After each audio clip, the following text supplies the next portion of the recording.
Give me a chimkin, they said. It's just a chimkin, they said. It's not too much work for one freaking chimkin, they said. Fucking hell, fucking piece of shit of a chimkin. There.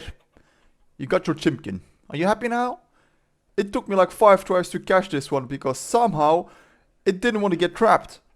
And ran out of seeds, and when I went back, all the chickens despawned and I had to look for new ones again. But okay, I did it. Even made a room out of glass so we can see the chimkin inside without the need to open the door, because it would escape. Again. What am I doing with my life? Ha ha ha. Very funny. You better behave before it becomes the next meal. Alright. By now you all should know the drill. Let's have a peek at those comments. And as you can see, there is a lot of people telling Squiddy to be patient. Except this one. And that one. Got my eye on you, Kimball the man. And for those wondering why everybody is commenting this, well, you're just gonna have to watch the previous video, eh? Now, let's get into the video. Last week I was prepping for steel making, but as I needed a lot of refractory bricks and I didn't want to keep crafting them in a fire pit, I decided to make myself a beehive kiln. For those that don't know, a beehive kiln is a permanent and a bigger fire pit kiln meant for mass producing clay, or at least clay cooked items. You can basically compare it to a big oven. The benefit of having one is that you can cook up to 600 bricks at the same time in one go, and all for the cost of 288 firewood. Well, if you would use regular fire pits, you would need to dig out around 50 pits, as you can only cook 12 bricks at a time, and once you've dug out all those pits, you would need an additional 500 dried grass, 400 sticks and 200 firewood just to light it up. Not only would that take a shitload of space, but it will take forever to keep farming those resources. So the beehive kiln will come in handy and save a lot of time on the long run. The only problem is to craft it takes quite a bit of time.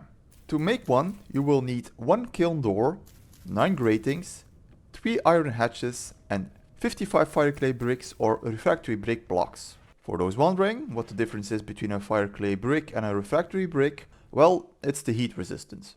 Fire clay bricks have around 50% heat resistance, while the refractory bricks at just tier 1 have 90% resistance to heat. And why is this important? Well, there is a chance after each cook that you will need to replace a damaged block.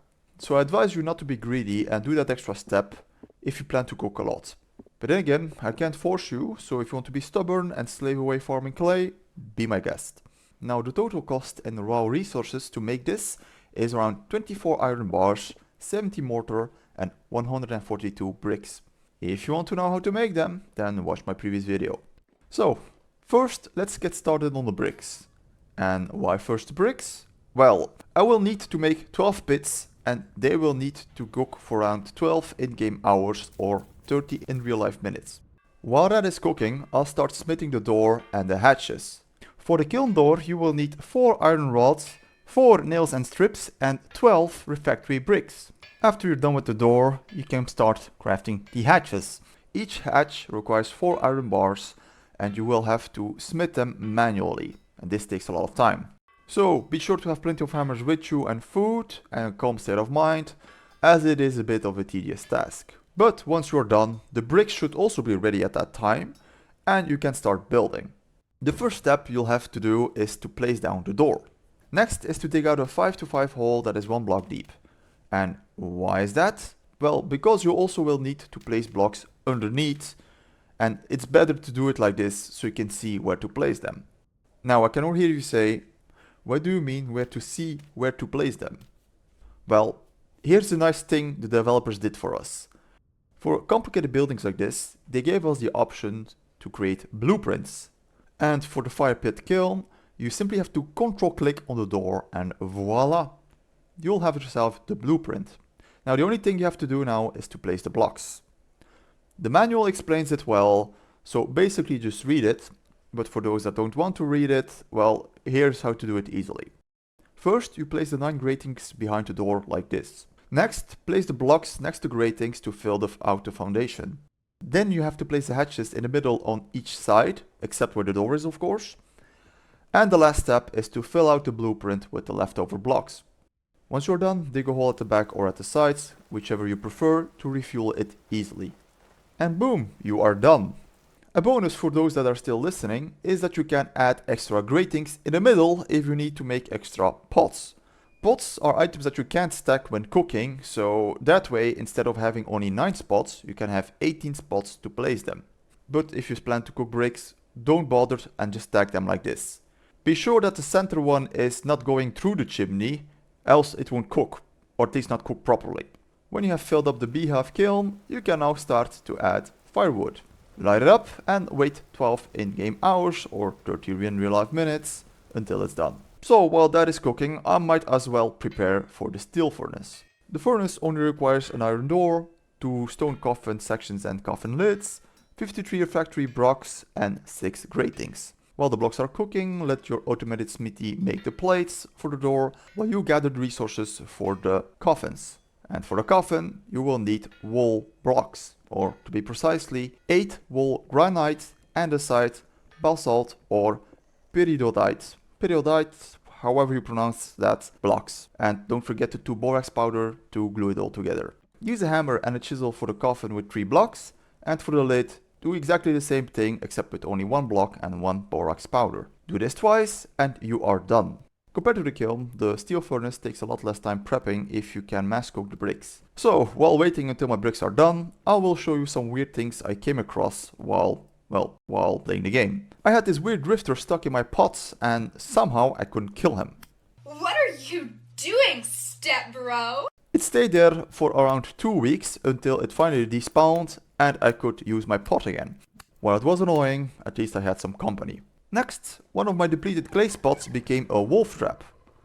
For some reason, wolves keep spawning in this section specifically and can't really get out. I'm sure if I would try to recreate this, it would fail. So I didn't question it, and every 3 days I cycled around to farm some extra leather and bones, as that was the time that it would take for them to respawn. Still, I won't complain because it was refreshing to have something actually go my way. Now, while I was still waiting, I also started to mark the trees that had resin in them. This way I don't have to look forever to find them, and the trees that didn't have any resin I chopped down to make some coal, which I will need a lot of. Speaking of coal, I expanded my coal pit. It is big, but despite that, this amount of coal won't last very long once you start making coal. But more on that later as the bricks are done and the steel making can start. Same as the kiln, you first start placing down a door, then, as I already know how to make one as I already made another furnace before, you start by digging out every single block like this.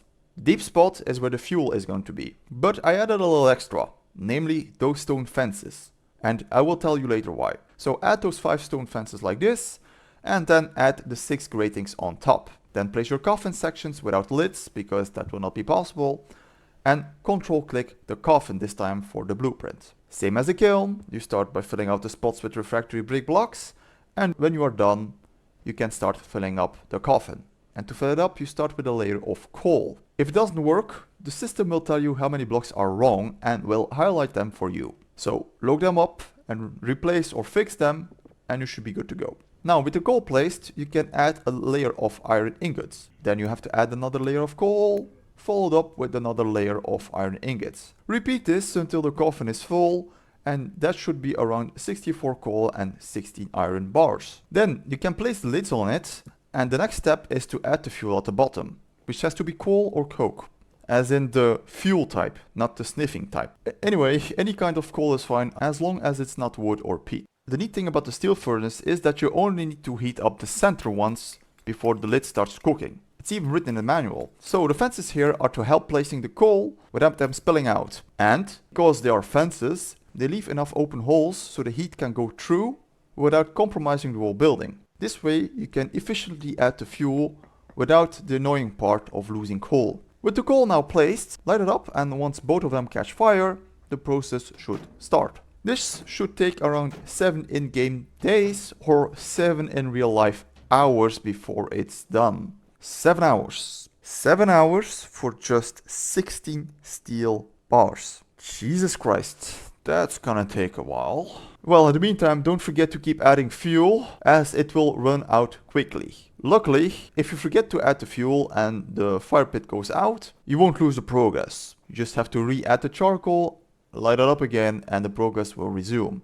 Now that I have 7 days on my hand until the steel is done, I'll better prepare on making some food for the next winter and my upcoming expeditions into the dungeons of this game. And as you can see, I've been quite a bit busy with my farms and also gathering pigs. Although that will have to wait until the next video, as the explanation will take some time. In the meantime, I do thank those that watched this until the end, and if you liked it, then please leave a like. And for the fancy people out here, do subscribe.